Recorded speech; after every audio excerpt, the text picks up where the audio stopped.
1 2 5 10 50 100 200 621 621 جندي وضابطين فرنسيين. ماهيش حرب، ماهيش معركة جيوش. قتلهم واحد بلا رتبة، واحد بلا جامعة، واحد بلا حذاء أحيانا، واحد من الجزائر. فرنسا جات ب37,000 جندي، ارتفع العدد لمئات الآلاف. كل جندي فرنسي قتل في المتوسط 190 جزائري. أما هذا الواحد ما عندوش متوسط، هذا استثناء، هذا قانون خاص به اسمه أحمد بن درميع. لكن فرنسا ما تقدرش تنطق بهذا الاسم بدون ما تتلعثم. لقبوه بالمرش، وهذوك اللي يعرفوه بكاو وهم يحكوا عليه، بكاو من الفخر. اليوم نحكي لكم على رجل واحد من الجزائر. اتخيل واحد برك، تعرف واش واحد برك وراه المليون ونصف المليون شهيد.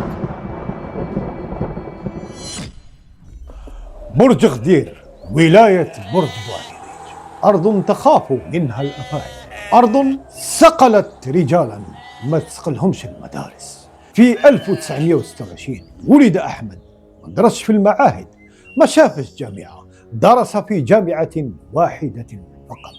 نموت ويحيا الوطن.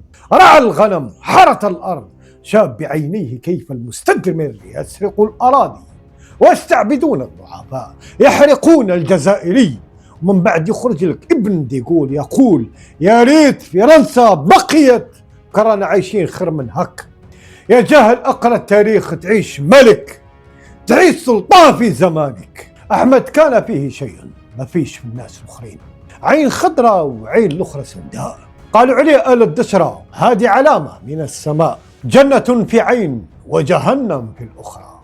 والجنة كانت للجزائر والجهنم كانت لكل من ظلم. واحد يتصرف كأنه مجنون، البنادم حار ما فهموش قليل العقل. إنسان عشق الجزائر، وهنا بدات العبقرية، لأنه مش مجنون، هو يتظاهر، يلبس أثوابا بالية، يمشي كما الهايم، يسيل لعابه ويحرك يديه بغرابة. العساكر الفرنسيين حاسبينه مهبول جديد، يضحكوا ويعدوا عليه، ما يعرفوش باللي تحت البرنوس المقطع موس عادي وقنابل يدوية ورشاش. لحم يشوك كي نتكلم على الأبطال. في 1954 اشتعلت الثورة. أحمد سمع النداء ولم يرقد أبدا. أحمد كان ينتظر هذا اليوم من وقت أن فتحت عينيه على الدنيا.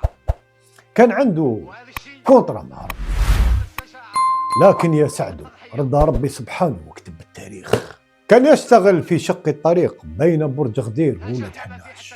المحتل يبني في الطريق باش يوصل لجبال حضنة، وأحمد كان يبني طريق لحساب الثورة، ظاهريا خادم للمستعمر وباطنيا جاسوس عليهم. على هذا عمرك ما تحكم على الرجال بالمظاهر. وكل يوم وتدريجيا يسرقوا البارود ليخدموا به، ليكسروا به الحجر، حفنة بعد حفنة، كيلو بعد كيلو، لحد ما قبضوا عليه. كادوا أن يعدمونه في غدير، لكنه هرب بمعجزة. كيفاش يعلم الله. لهذا يقول الله عز وجل يؤتي الحكمة من يشاء. وهذا المرة اللي خلى فرنسا تحس بلي هذا الرجل مش عادي. التحق بأخيه وابن عمه في جبال أولاد تبان جوان 1956، وأعطاه المجاهدين ناحية، شيء ما عطاوه لحد واحد، حرية التصرف الكاملة. قالوا له أخدم وحدك وقت ما تحب وين تحب، لأن العملية اللي كان يقدر يعملها هو حتى الجن ما يقدرش عليها. سطيف، برج بوعريريج، راس الواد. أحمد يمشي في الشوارع، لعابه يسيل، حركات عشوائية، يلبس مهبول. جنود فرنسا يضحكون عليه، حاسبينه درويش، يا درويش. ثم في لحظة غفوة بسرعة البرق، تصفية، هروب، اختفاء، كأنه ما كانش كامل. قام بتصفية فرنسي سانتول بير عام 1957 وخرب عشرات المزارع والمصانع والقصور والمعتقلات المملوكة لضباط الجيش الاحتلال، ما حول حياتهم لجحيم. نار يا دين يماك نار، الأرض قلعها مجدورها بحكمة اللي رزقها بها ربي سبحانه. أجبر المئات من الجنود الاحتلال على الهروب من أماكن خدمتهم. تخيل هذا، موش جيش واحد خرب قصر الضابط، حرق مزرعة كولون، صف الخونة، وأصبح كل فرنسيون يسألون بعضهم شكون هذا يا يما، وشنو هذا، من جهد البنادم بخور، هذا جزائري واحد عارف من هي الجزائر. تخيل لو كان الجزائريين كامل يعرفوا شكون هي الجزائر. ومع ذلك ما لقولوش جواب. كان مختصا في تصفية الخونة بالسكين بوسعادي، الموس ينطح. خونة اللي باعوا خاوتهم للمستدمر كانوا يحسوا بأحمد في كل مكان، ولا لهم شبح يهترفوا به حتى في بيوتهم، حتى في أحلامهم. ونساء في المنطقة كانت النساء تخوف بها الدراري، كما ياخذوا لهم شرة يقولوا لهم اسكت لا يجيكم أحمد. فرنسا فهمت باللي ما تقدرش تمسكوا بالسلاح، استعملت خطة خبيثة، خطة تفتقر للمروءة. اختطفوا زوجته واختطفوا ابنه الوحيد ناصر، اختطفوا أهل القرية. استسلم وإلا. أحمد في رأيكم استسلم؟ أبدا. أحمد هاجم المعتقل في عملية مسجلة تهريب زوجته وابنه من المعتقل في عملية فدائية واحدة. السيد يمشي بعقيدة ربانية، ما كاش اللي يحبسه. حرر مرته ووليده، حرر كل الأسرى وهربهم كامل. والجنرال الفرنسي اللي خطط لهذه العملية يقال باللي بالخيبة والإحباط راح يشرب حتى سكر وقع في الأرض وداوه السبيطار، ولا مكسور مهزوم دليل، ولا بقرار يقول هذا الجزائري لن يستسلم أبدا. أحمد ما درسش التكتيك، ما قراش كلازوفيتش، لكن كان عنده شيء أقوى من كل الكتب: معرفة أرضه. شفت علاش نقول لك أعرف شكون هي الجزائر؟ كان يهوى العمل الفردي لإفلاته من رقابة العدو، ولأنه صاحب مبادرة. ونظرا للتعقيدات الأمنية والعسكرية والتداريس الناحية كان خارج القاعدة. جبال كانت بيته، والليل كان صديقه، والصمت كان سلاحه. عمليات مباغتة لم تنتبه لها رادارات المحتل، ولم يسمع بها عساسين اللي كانوا يتبولوا كي جوز عليهم. هذه ماشي بلاغة، هذه شهادة الناس اللي عاشوا في تلك الحقبة. ومن أبرز عملياته إلقاء قنبلة في حالة في قرية برج غدير، هجوم على مركز خونة في ولاد خلوف، تصفية جماعات الخونة في سطيف، رأس الواد، عين أزال، عين ولمان، تهريب المواشي من كولون وتوزيعها على المواطنين الجائعين. عشرات العمليات، على الأقل دفع ثمنها كمهر لزوجته. ماذا فعلت بهم أيها الجزائري؟ أحمد بن درميع الشهيد المطروش 33 سنة فقط، استشهد قبل ما يشوف الاستقلال ب3 سنوات، لكن الجزائر شافت الاستقلال ولله الحمد. بفضل من؟ بفضل الله عز وجل وبفضل الرجال لكيما أحمد.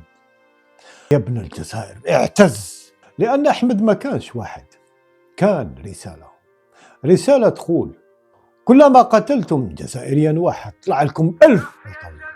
لو تم إنتاج فيلم سينمائي عن بطولته سينهي النجومية رامبو الجزائر ورامبو أمريكا، لأن الفرق بين الشخصيتين أن الأولى حقيقية بينما الثانية وهمية.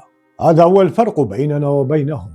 هوليود تخترع الأبطال، والجزائر تنتج من تراب أرضها.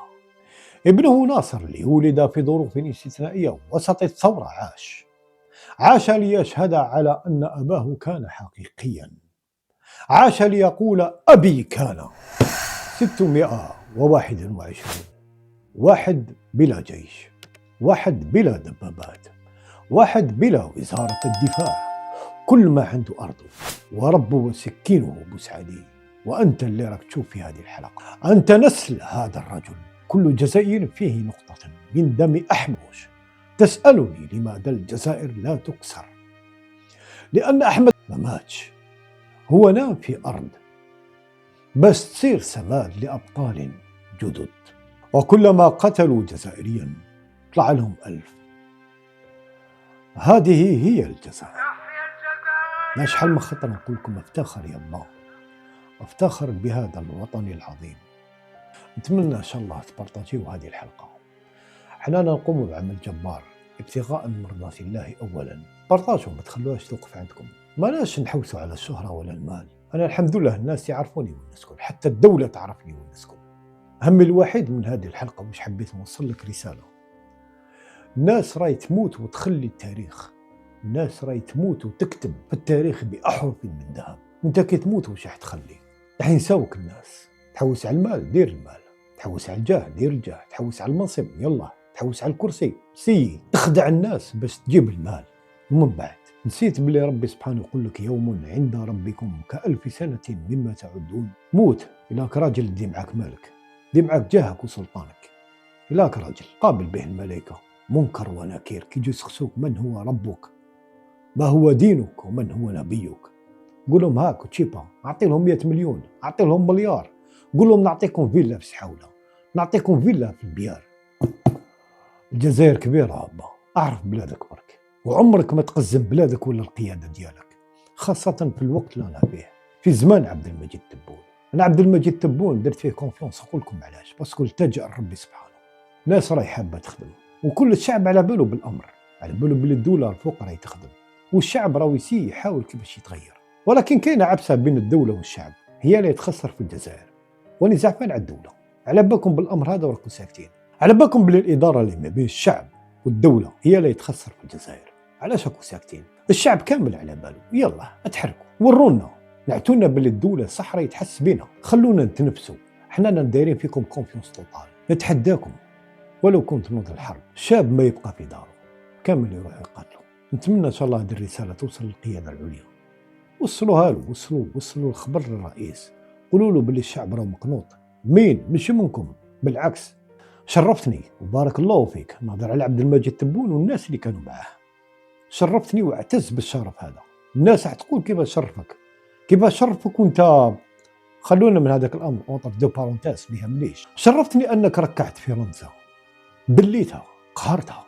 هذا الامر اللي كنا ننتظروا فيه من عام 1962، الشيء اللي ما حضروش والدي الله يرحمه انا حضرته انا، وبارك الله فيك. هذا الامر نعتز به، حتى لو كنت دخلنا في حرب معاهم شوي فيار بالامر هذا. وكاين امور اخرى كذلك، كاين امور اخرى كانت اوروبا مسيطره عليها في الجزائر، مش في الجزائر، في افريقيا كامل. جا السيد عبد المجيد تبون طلهم طريحه تاع كلاب. سعدنا امجاد الجزائر، سعدنا ثروات الجزائر. بارطاجيو هذه الحلقه، ما تخلوهاش عندكم. سلام عليكم.